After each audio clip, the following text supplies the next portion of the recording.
ഓം നമോ ഭഗവതേ വാസുദേവായ ദേവകീനന്ദനായ ച നന്ദഗോപകുമാരായ ഗോവിന്ദായ നമോ നമഃ. ഹരിതം ടി വി ചാനലിലേക്ക് എല്ലാ പ്രേക്ഷകർക്കും സ്വാഗതം. ഇന്ന് വിചിന്തനം ചെയ്യുന്നത് വിഷുഫലത്തെക്കുറിച്ചാണ്. അത് തിരുവാതിര നക്ഷത്രക്കാരുടെ ഫലങ്ങളാണ് പറയുന്നത്. തിരുവാതിര നക്ഷത്രക്കാർക്ക് 2026 ഏപ്രിൽ മാസം വിഷുവിന് ശേഷം വന്നു ചേരാവുന്ന ഭാഗ്യാവസ്ഥകളെക്കുറിച്ചാണ് പറയുന്നത്. അതായത് മീനം രാശിയിൽ ശനിയും മിഥുനം രാശിയിൽ വ്യാഴവും നിൽക്കെ കൊല്ലവർഷം 1201 ആണ്ട് മേടമാസം 1 അതായത് 2026 ഏപ്രിൽ മാസം 14 ചൊവ്വാഴ്ച ചതയം നക്ഷത്രത്തിലാണ് ഈ മേടം രാശിയിലേക്ക് ആദിത്യൻ മാറുന്നത്. അതായത് കൃഷ്ണപക്ഷത്തിലെ ദ്വാദശി തിഥിയും സുരഭികരണവും ശുഭ്ര നാമ നിത്യയോഗവും ഒത്തുവന്ന ദിവസം ഭൂമി ഭൂതോദയം കൊണ്ട് അന്നത്തെ ആ വിശേഷങ്ങളാണ് പറയുന്നത്. തിഥി, നക്ഷത്രം, കരണം, അങ്ങനെയുള്ള കാര്യങ്ങളെയൊക്കെ വെച്ച് നോക്കുമ്പോൾ തിരുവാതിര നക്ഷത്രക്കാർക്ക് ഏതെങ്കിലും തരത്തിൽ അതീവ കഷ്ടത അനുഭവിച്ചു കൊണ്ടിരിക്കുന്നവരാണ് എങ്കിൽ പോലും അവർക്ക് ഏതാനും നാളുകൾ സുഖലോലുപമായിട്ടും സന്തോഷകരമായിട്ടും ജീവിക്കുവാൻ അടുത്ത വിഷുവിനകം എല്ലാ സൗഭാഗ്യങ്ങളും വന്നു ചേരുവാൻ യോഗമുള്ളതായിട്ടാണ് ഈ സമയത്തെ ആ രാശി മാറ്റം കൊണ്ട് കണക്കാക്കുന്നത്. ഗ്രഹങ്ങളിൽ വെച്ച് ഏറ്റവും ശക്തിയേറിയ ഒരു ഗ്രഹമാണ് ആദിത്യഗ്രഹം. ഈ ആദിത്യഗ്രഹം ഏറ്റവും ബലമാകുന്ന രാശിയാണ് മേടം രാശി. അതായത് ഓരോ ഗ്രഹത്തിന് സ്വക്ഷേത്രം, ഉച്ചക്ഷേത്രം, മൂലക്ഷേത്രം, ശത്രുക്ഷേത്രം, ബന്ധുക്ഷേത്രം അങ്ങനെ ഒക്കെ ഉണ്ട്. അതിൽ ഏറ്റവും ബലവാനാകുന്ന രാശിയാണ് ഉച്ചരാശി. ഇങ്ങനെയുള്ള ഈ ഉച്ചരാശിയിലേക്ക് മാറുന്ന സമയത്തെ അടിസ്ഥാനപ്പെടുത്തിയാണ് വിഷുഫലം പറയുന്നത്. പുരാതന കാലം മുതൽക്ക് വിഷുഫലം ഒരു പ്രത്യേകതയാണ്. ഈ പ്രാവശ്യത്തെ വിഷുവിന് ശേഷം പൊതുവെ ആവശ്യത്തിന് ധാരാളം മഴയൊക്കെ ലഭിക്കുകയും എന്നാൽ വേനലും ലഭിക്കും. പൊതുവെ കാലാവസ്ഥ നന്നായിരിക്കും. വൃക്ഷ ലതാദികൾക്കും പക്ഷിമൃഗാദികൾക്കും ഒക്കെ വളരെ അഭിവൃദ്ധിയുള്ള കാലമാണ്. പൊതുവെ പ്രകൃതിക്ക് ഒരു അനുകൂലമായിരിക്കുന്ന കാലം വരുമ്പോഴാണല്ലോ മനുഷ്യർക്കും സുഖവും സന്തോഷവും സമ്പൽ സമൃദ്ധിയും വന്നു ചേരുക. പ്രധാനമായിട്ട് കാർഷിക വിളകളാണ് പ്രധാനം. ഭക്ഷണകാര്യങ്ങളാണ് ഫസ്റ്റ് വൺ. അത് നമുക്ക് ബാക്കി അതിൻ്റെ ക്രയവിക്രയം കൊണ്ട് മറ്റുള്ള വസ്തുക്കളൊക്കെ ഉണ്ടായിക്കൊള്ളും.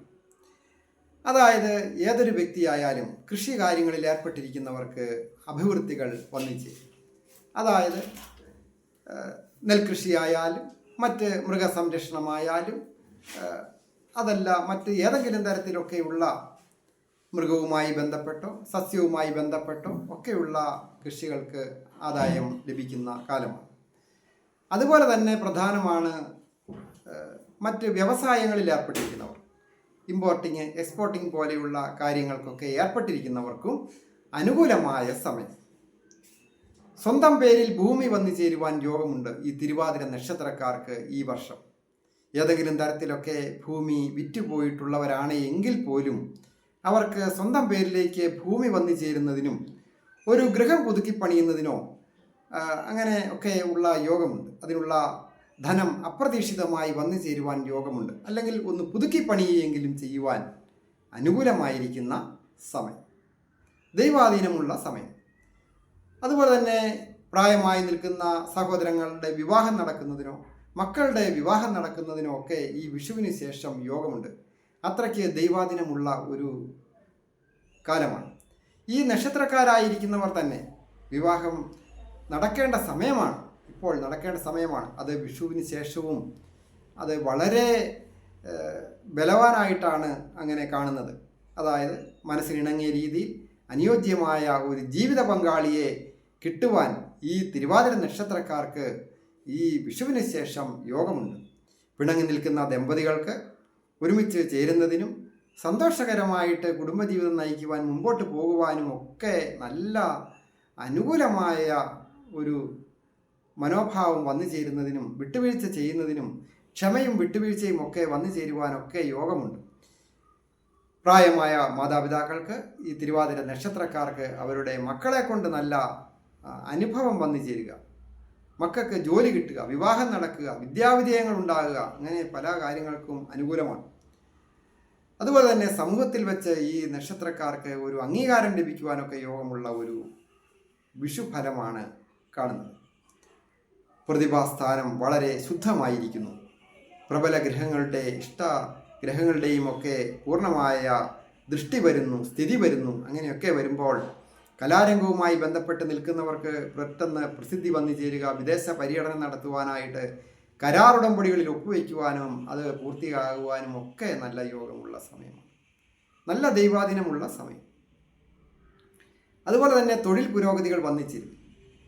ഏതെങ്കിലും തരത്തിൽ തൊഴിൽ മന്ദീഭവിച്ച് നിൽക്കുന്നവരാണ് എങ്കിൽ ഈ വിഷുവിന് ശേഷം അവർക്ക് തൊഴിൽ പുരോഗതി വന്നു ചേർന്ന് സാമ്പത്തിക അഭിവൃദ്ധി വന്നു ചേരുവാൻ യോഗമുണ്ട്.